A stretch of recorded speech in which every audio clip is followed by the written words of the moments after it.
सबसे ज्यादा भाग्यवान के हो जरा भगवान निमन हाथ कोड़ दिले बड़े हम तो रोज कमाते बने डैमेज बा बोले बड़ भगवान के होना खाए कमाले निरोग बाड़ा तो तारा से बड़ के भाग्यवान नहीं थे आ धन दौलत घर ले पावे अब मेहरारू का लीवर फेल मार देले बता हर किडनी जवाब दे देले 24 घंटा बेचैन रह तोरा की गोली घूर मत पड़ना तो तुरंत मार दी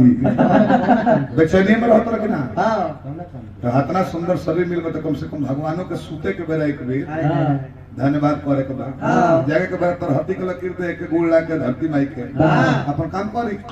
रोज समझाओ तने बाकी लइकन के भोर पड़ जाता होई काम नहीं के भोर पड़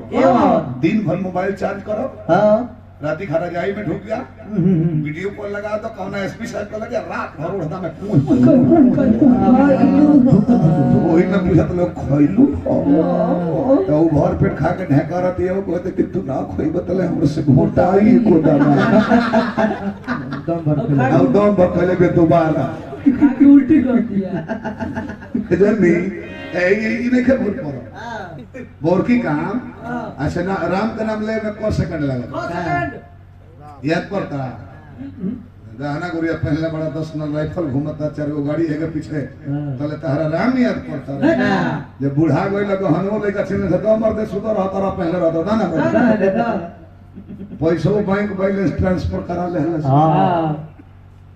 तार है ने पाखुर को खाता कोनो लाइनर पिस्टल बदले के पाखुर चेंज कर दिया वही ने कोहरा तरह ले ले औरता भीतर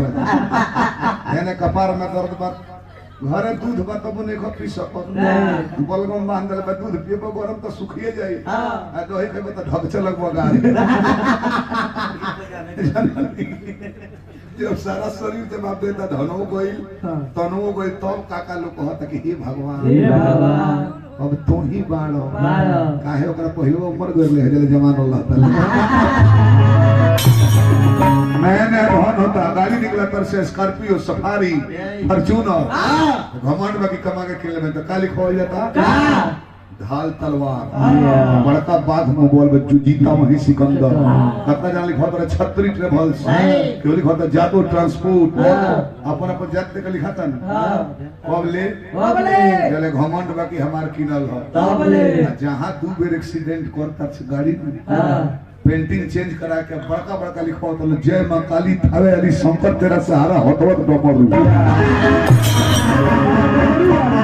बोले नहीं खनी याद पड़त कि तू जियो तरह की नहीं खा दिया ऐसा कोई लेकिन जितने देर समय मिले तभी भगवानों का नाम जपने के चाहिए कि